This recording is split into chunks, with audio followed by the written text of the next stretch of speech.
Junior engineer ये एक ऐसी परीक्षा है जिस पे हमारे देश के लाखों युवा वर्ग की नज़र रहती है। सवाल उठता है कि हम जूनियर इंजीनियर परीक्षा कैसे पास करें। तो जूनियर इंजीनियर परीक्षा के लिए प्यारे बच्चों सबसे लोकप्रिय जो 4 ब्रांचेस हैं उनमें सबसे ऊपर है सिविल, दूसरे नंबर पे है इस समय इलेक्ट्रिकल, तीसरे पे है प्यारे बच्चों मैकेनिकल और चौथे नंबर पे है इलेक्ट्रॉनिक्स।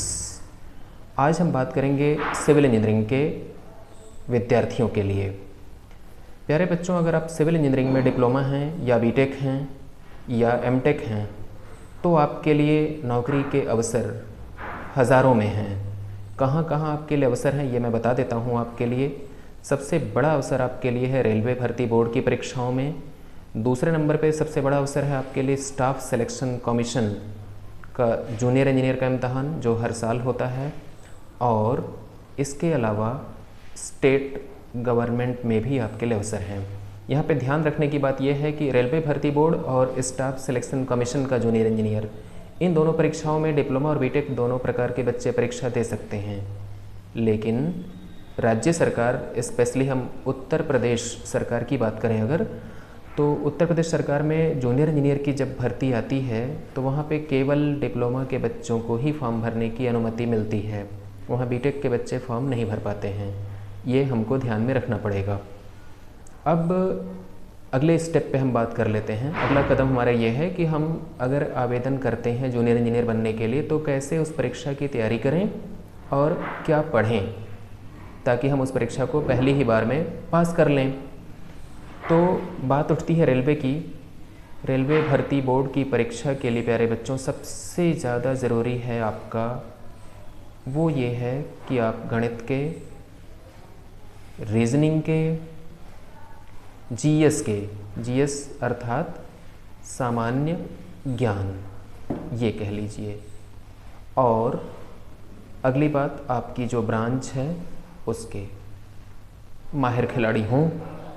तो गणित में, रीजनिंग में, सामान्य ज्ञान में और ब्रांच में, इन 4 चीज़ों में अगर आप मजबूत हैं तो रेलवे की परीक्षा आप पास कर पाएंगे। आपको कोई रोक नहीं सकता है। इनको हल्के में लेने की कतई ज़रूरत नहीं है, क्योंकि गणित, रीजनिंग, सामान्य ज्ञान सबको लगता है कि हमारा तैयार है, हमको आ रहा है, हम कर लेंगे। लेकिन जब आप परीक्षा देने जाते हैं तो वहाँ पे आपके पास समय बहुत कम मिलता है, और उस सीमित समय में आप सवाल कर पाएँ यह एक चैलेंज है। इसी चैलेंज का नाम ही तो परीक्षा है। उस परीक्षा को कैसे पास किया जाए, इसके लिए आपको एक रणनीति बना करके, प्रैक्टिस करके तब परीक्षा देने की ज़रूरत पड़ेगी। देखिए, हम बात करेंगे आगे स्टाफ सिलेक्शन कमीशन का जूनियर इंजीनियर। यह आज के तारीख में सिविल ब्रांच के बच्चों के लिए सबसे ज़्यादा लोकप्रिय परीक्षा बन चुकी है। इसका कारण ये है क्योंकि रेलवे की भर्ती देखिए अनियमित हो चुकी है। कब वैकेंसी आती है, कब नहीं आती है, इसका कुछ पता नहीं होता है। लेकिन स्टाफ सिलेक्शन कमीशन की भर्ती रेगुलर हर साल आती है, इसलिए बच्चों को इस परीक्षा का बड़ा इंतज़ार रहता है, और स्पेशली सिविल इंजीनियरिंग के जो बच्चे हैं उनको बड़ी बेसब्री से इस परीक्षा का इंतज़ार होता है। तो हम बात कर लेते हैं स्टाफ सिलेक्शन कमीशन के जेई की। देखिए, स्टाफ सिलेक्शन कमीशन की परीक्षाओं का जो पैटर्न होता है जूनियर इंजीनियर के लिए, उसमें आपके 2 स्टेज होते हैं। पहला स्टेज होता है प्रारंभिक परीक्षा का, जिसको हम लोग प्रिलिमिनरी एग्जामिनेशन या प्री कह के बुलाते हैं। दूसरा होता है प्यारे बच्चों मेंस। तो पहले बात करेंगे हम लोग प्री की या प्रिलिमिनरी की।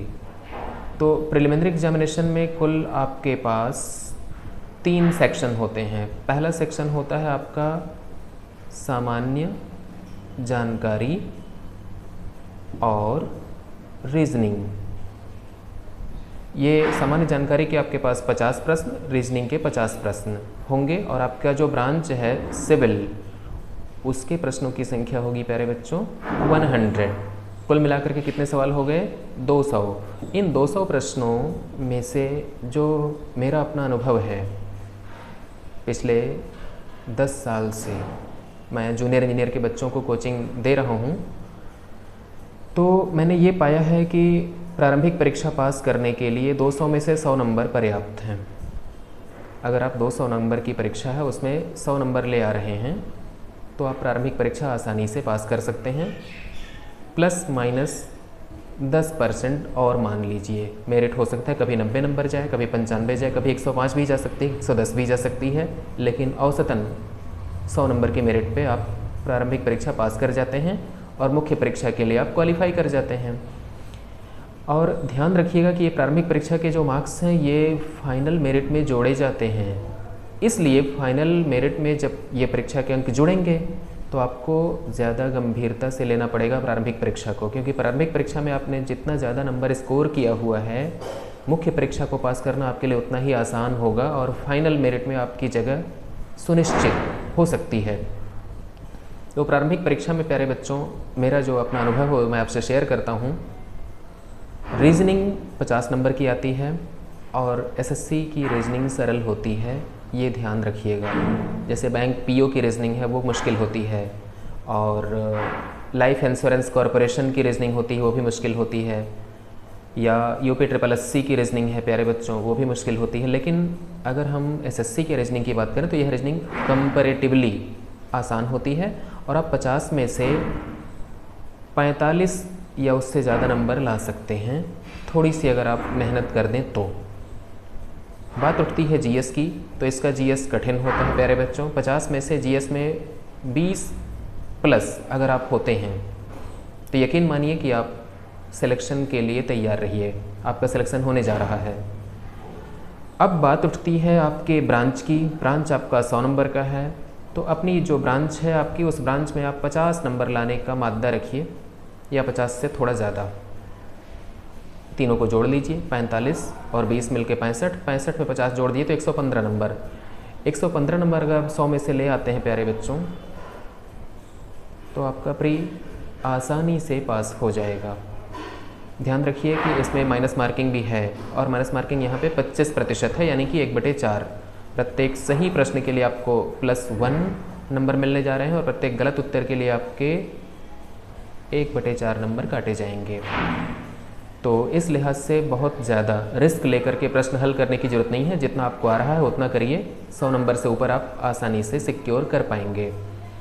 प्रारंभिक परीक्षा होने के बाद इसका रिजल्ट आएगा। रिजल्ट आने के कुछ दिन बाद आपकी मुख्य परीक्षा होती है, और मुख्य परीक्षा प्यारे बच्चों केवल 2 घंटे की होती है, और उस 2 घंटे में आपको 300 नंबर का पेपर हल करने के लिए मिलता है, और ये डिस्क्रिप्टिव होता है। 300 नंबर में प्यारे बच्चों क्या होगा, 5 प्रश्न आपको हल करने होंगे। प्रत्येक प्रश्न 60 नंबर की वैल्यू रखता है। 60 का 5 में गुणा करिए तो 300 आता है। अब आपको 2 घंटे का मतलब 120 मिनट। इस 120 मिनट में आप ऐसा क्या कर लें कि 5 में से कम 4 सवाल आप आसानी से कर लें। कोशिश ये करिए कि 5 के 5 सवाल आप कर पाएँ, लेकिन ध्यान रखिएगा कि जो सवाल आपको बहुत अच्छे से आता हो पहले उसको टारगेट कीजिए, और उसके बाद उन सवालों पे ध्यान दीजिए जो आपको अच्छे से नहीं आ रहे हैं। देखिए यहाँ पे स्टेप मार्किंग भी होती है, इसलिए सभी प्रश्नों को हल करना बुद्धिमानी होगी। अगर आप 300 नंबर में से 200 या 200 से ज़्यादा नंबर का पेपर करके आते हैं और मान लीजिए कि आपको 150 नंबर मिल जाते हैं, तो आप सुरक्षित सीमा में हैं, आप सेफ हैं। प्रारंभिक परीक्षा में मान लीजिए कि आपके 110 या 115 नंबर आए थे और मुख्य परीक्षा में आप 150 नंबर या उससे ज़्यादा जुटा ले रहे हैं, तो दोनों मिलाने के बाद कितना होता है प्यारे बच्चों, 260। और विश्वास कीजिए 260 नंबर आपको एसएससी जेईई में एक सीट दिला सकता है, बड़ी आसानी से दिला सकता है। अब एसएससी जेईई की परीक्षा पास करने के बाद आप कहाँ कहाँ नौकरी पा सकते हैं प्यारे बच्चों, तो सबसे पहली वरीयता आमतौर पे जो बच्चे देते हैं वो होती है CPWD, यानी कि सेंट्रल पब्लिक वर्क्स डिपार्टमेंट। दूसरी वरीयता बच्चे देते हैं MES, मिलिट्री इंजीनियरिंग सर्विस को। तीसरी वरीयता बच्चे देते हैं CWC को। उसके बाद प्यारे बच्चों आपके पास आता है BRO। इसके बाद और भी ऑप्शन होते हैं। BRO का मतलब बता दें आपको, बॉर्डर रोड ऑर्गेनाइजेशन, सीमा सड़क संगठन। तो ये ऑप्शन होते हैं प्यारे बच्चों, इसके अलावा और भी ऑप्शन होते हैं, लेकिन CPWD सबकी पहली पसंद होती है, ऐसा देखा गया है पिछले सालों में। और CPWD पाने के लिए आपके पास 260 नंबर या उससे ज़्यादा नंबर हों, ये नंबर देखिए 500 में से हैं, 500 में से 260, इसका मतलब होता है 50% या 55% मार्क्स आपको आसानी से एक सेट दिला रहे हैं। तो बहुत ज़्यादा तनाव लेकर के या बहुत इसको परीक्षा को हवा बना करके पढ़ने की ज़रूरत नहीं है। स्मूथली, आसानी से अपने सिलेबस को ध्यान में रखते हुए आप पढ़ाई कीजिए और पढ़ाई से ज़्यादा प्रैक्टिस कीजिए प्यारे बच्चों। जितना ज़्यादा प्रैक्टिस करेंगे उतना ही आप मंजिल के करीब होंगे। बाकी की जो बातें हैं उसको हम अपने अगले वीडियो में शेयर करेंगे। यहाँ पे हम इतना ही बात बताएंगे आपको और आपसे अनुमति लेता हूँ। अभी तक आपने अगर मेरे चैनल को सब्सक्राइब नहीं किया है तो प्लीज़ आप सब्सक्राइब कर लीजिए ताकि हम आपको आगे और जानकारी देते रहें। ठीक है बच्चों, शुक्रिया बहुत बहुत।